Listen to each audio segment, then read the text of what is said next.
Matoli niqoblar ayollar orasida tobora ommalashib bormoqda. Ularning asosiy afzalliklari amaliyotda qulayligi, arzonligi va ko'zga ko'rinarli ta'siridir. Matoli niqob o'z vaqtini qadrlaydigan va har qanday vaziyatda ham 100% go'zal ko'rinishni istaydiganlar uchun ishonchli do'stga aylanadi.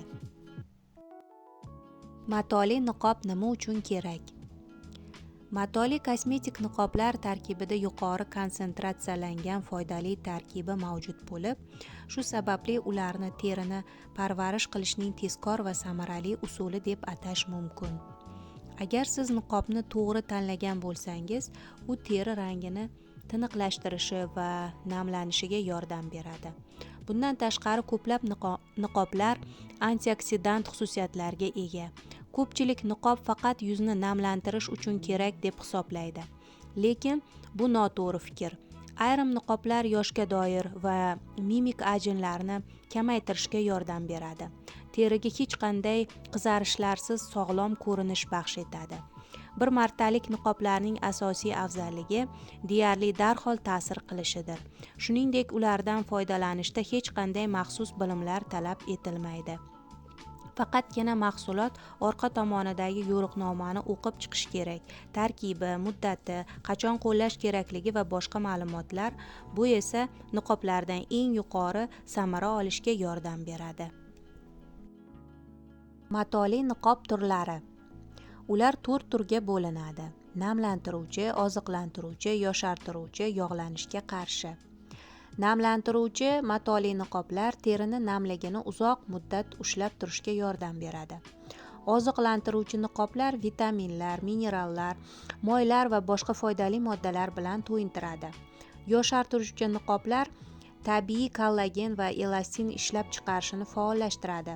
Terini taranglashtiradi, ajinlarga qarshi kurashadi. Yog'lanishga qarshi niqoblar esa ortiqcha yog' ishlab chiqarilishini kamaytiradi va teri teshiklarini toraytiradi. Matoli niqobdan qanday foydalanish kerak? Yuzni tozalash. Birinchi, niqobni surtishdan oldin terini yaxshilab tozalash kerak. Ikkinchi, qo'shimcha tarzda muolajadan avval yengil piling yoki skrab qilish mumkin. Bu terini yaxshi tayyorlaydi. Uchinchi, niqobni chiqarish. Qo'llarni toza qilib, niqobni upakovkadan oling. Ichki tomonga qo'l tegmayotganiga ishonch hosil qiling. To'rtinchi, yuzga qo'llash. Niqobni yuzga qo'yib, tegishli joylarga mos kelishi uchun tartibga soling. Beshinchi, tinchlanish va kutish. Niqobni ko'rsatilgan vaqt davomida yuzda ushlab turing, ya'ni paketdagi yo'riqnomaga rioya qiling. Oltinchi, niqobni olib tashlash. Keyingi qadam ishlab chiqaruvchi ko'rsatmasiga bog'liq. Yuvish talab qilsa, iliq suvda yuvib olinadi. Yuvish kerak bo'lmasa, qolgan namlikni singdirib yuboriladi. 7.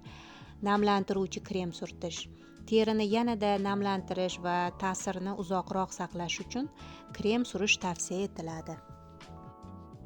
Muhim tavsiyalar: e'tibor qarating. Niqobni belgilangan vaqtdan asosan 20 daqiqa ortiq ushlab turmang. Aks holda u terini namlantirish o'rniga aksincha natija ko'rsatadi. Matoli niqobni qanchalik tez-tez qo'llash mumkin? O'rtacha haftada 1-2 marta ishlatish tavsiya etiladi. Terining umumiy holati, ehtiyojlariga bog'liq. Muhim jihatga e'tibor qiling. Matoli niqoblarni qayta ishlatmang. Ular faqat bir martalik. Niqob tarkibiga e'tibor qarating. Terini tinchlantirish va yallig'lanishlarni kamaytirish uchun anor, choy daraxti va aloe ekstrakti mavjud bo'lgan niqoblar mos keladi. Yuzni taranglashtirish va yangi ko'rinish berish uchun dengiz o'tlari, bodring va aloe qo'shilgan niqoblar yaxshi natija beradi. Matoli niqobni qo'llagach yuvib tashlash kerakmi? Avvalo, niqob ko'rsatmasiga qaraladi. Yuvib tashlash kerak bo'lgan niqob turlari ham mavjud. Lekin asosan terida qolgan namlikni maskadan qolgan yuvish shart emas. Ortiqcha namlikni paxta diski yordamida yengil qilib olib tashlash kerak. Matoli niqobni qachon qilish kerak? Kosmetologlar fikriga ko'ra, eng yaxshi vaqt kechki soat 8 dan 9 gacha. Bu vaqtda epidermis hujayralari faol qayta tiklanadi va teri namlantiruvchi hamda oziqlantiruvchi moddalarni yaxshi singdiradi. Shu sababli matoli niqoblardan aynan shu soatlarda foydalanish eng samarali natija beradi.